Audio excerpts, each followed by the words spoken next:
Bismillahirrahmanirrahim. Dear students, Assalamu alaikum. Dear students, today I have a new topic and that is chemical properties of protein. What are the chemical properties of proteins? Of the proteins, chemical properties, the come groups, the vajinadi, the come structural feature, the vajinadi, आगे तरफ तो zoo. No theoretical topic they خو د هغې هغه ریزنز به ډسکس کوو چې دا ریاکټیو دي یا نه دي او که ریاکټیو دي نو په دې کې هغه اکټیو سایډس کم کم دي. نو اول به سټوډنټس مونږه ایکسپلین کوو بیسیک سټرکچر چې د پروټینز لپاره بلډینګ بلاکس دي. نو بلډینګ بلاکس آف پروټینز آر اماینو ایسڈز بار بار ریپیټ کیږي and amino acids have the general formula of NH2 then CH या side chain R group then carboxyl group. Now, students, this is the basic and general formula for amino acids. That the amino acids general formula. Us the amino acid general formula की कमंग उगुरु नो पदे की amine group शता आगे सरा nitrogen दे nitrogen has lone pair of electrons. और दिस सारा हाइड्रोजन कनेक्टिव हाइड्रोजन व पार्शियल पॉजिटिव चार्ज का फर्ज का एक्सटेंडेड फॉर्म की दासी वाली कम हाइड्रोजन बॉन्डेड फॉर्म की दासी arrange come no these hydrogens are partial positive the partial positive the बेदी की side chain they this one is a side chain और द कार्बोक्सिल ग्रुप दे दलती ऑक्सीजन सर lone pair of electron the और the oxygen partial negative with respect to hydrogen. But this structure पर base पर chemical properties explain करूँ. Zoo properties तरफ था. First one they hydrolysis, breaking, splitting. Chemical reaction of a compound with water in such a way that hydrogen-oxygen bond in water molecule is broken down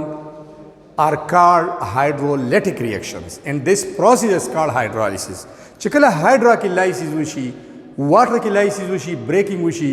no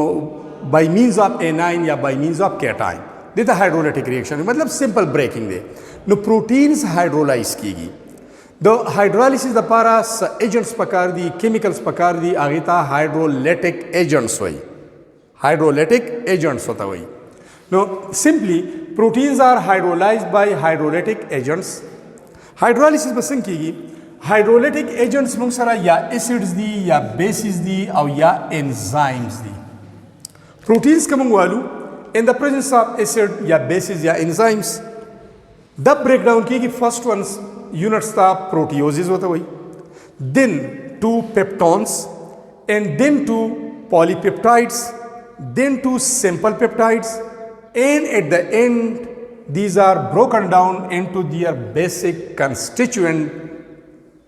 units which are called amino acids. और दगा amino acid ने चूंकि proteins जुड़ीगी नो दा protein वापस amino acid ता break के देशी उस द दे reactions फुड़ी दी खु main the they reaction the sir वजने दी नो बुनियादी तवर proteins reactions involving carboxyl functional group यो अगर reactions दी चिपागे के carboxyl functional group involves अदे द वजने chemical reactivity Mushtaq. Second one, chemical reactions involving amine functional group. अगर chemical reaction चिपागे की amine functional group involves. Chemical reactions involving both functional groups. अगर chemical reaction चिपागे की amine functional group और carboxyl functional group द्वारा involves. दामश्ता. Reactions involving alkyl group या side chain. The they alkyl group या the side chain द वजिना हम द reactions कई और reactivity इश्ता देन अलावा they can react with both acids and bases चूँकि देखिए पखपलम polarity दा acids polary दे सरसरा bases ionic अलावा नूरमी no polar और polar पलमस की reaction कवलेशी they can be precipitated from their solutions by salts of heavy metals and alcohols. पदी के precipitation reactions हम की आगे chemical reactions चाहे कि यो insoluble compound जुड़शी which settle down at the bottom. Chemical reaction during which an insoluble compound is formed and which settle down at the bottom and is insoluble in the given سالوینټ چې کوم میډیم کې ته دا ریاکشن کیری آوټ کې نو دې دوران کې یو داسې کمپاوند جوړ شي چې هغه په دغه میډیم کې په دغه سالوینټ کې انسالوبلی هغه یخت کینی سچ کیمیکل ریاکشنز آر کالډ پریسیپیټیشن ریاکشن نو دې کې پریسیپیټیشنز هم کیدی شي او دغه پریسیپیټیشن یا موږ د هیوی میټل سالټ سولوشن دې ته اډ کو او یا ته الکوهول اډ کو دغه په ذریعہ کیدی شي دین علاوه when proteins are strongly heated they lose their structural organization د دې چې کوم structural organization دی د building blocks امینو ایسڈ هغه د لوز کی سټرکچر کې ډسټربنس راشي او د چې کوم بایولوژیکل فنکشن دی پروتین آر ویری مچ سپیسیفیک ان دیئر فنکشنز نو د دې هغه بایولوژیکل فنکشن متاثر شي بایولوژیکل اکټیویټي ډسټرب شي د دې پراپرټیز کې چینج راشي په نیچر کې چینج راشي نو دې پروسیس ته وایي دس از کالډ کاګولیشن اف پروټینز دې ته پروټین کاګولیشن وایي یا دې ته ډینیچوریشن وایي کاګولیشن کلاټینګ ته وایي رایوځای کېدو ته وایي چونکې پروټین کولایډز دي کولایډل پراپرټي پکې ده او کولایډ دا اګریګیټ کېږي د کولایډل پارټیکل بای هیټ اگزامپل زموږ سره دا دی چې که فرض کا بلډ او بلډ څومره هیټ کې دا به کاګولیټ کېږي